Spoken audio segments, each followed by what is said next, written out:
1825, Washington, D.C. President John Quincy Adams appoints South Carolina Congressman Joel Roberts Poinsett as the first U.S. minister to Mexico, inadvertently making him the only U.S. statesman whose name has inspired words in two languages, Spanish and English. Let's start by saying that Poinsett was quite the political meddler. At the time, Mexican politics was essentially divided into two parties, the Escoces and the Yorkinos. These branches were based on the two orders of Freemasonry, the Scottish and the York Rites, with the Escoces favoring a conservative centralist form of government and the Yorkinos favoring a liberal federalist government. As a Mason, Poinsett was of the Yorkist Rite, the same as then Mexican President Guadalupe Victoria, but opposite from Vice President Nicolas Bravo, who was of the Scottish Rite. So, when Poinsett began too heavy-handedly trying to influence Mexican politics with his Yorkist agenda, he was booted from the country. In his wake, he left behind a new Spanish word inspired by his ineptitude, Poinsettismo, which is still occasionally used to describe North American interference in Mexican affairs. Side note,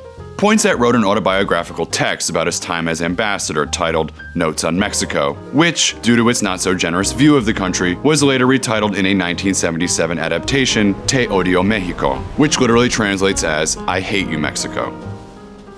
Sure. But all was not lost for the meddling ambassador.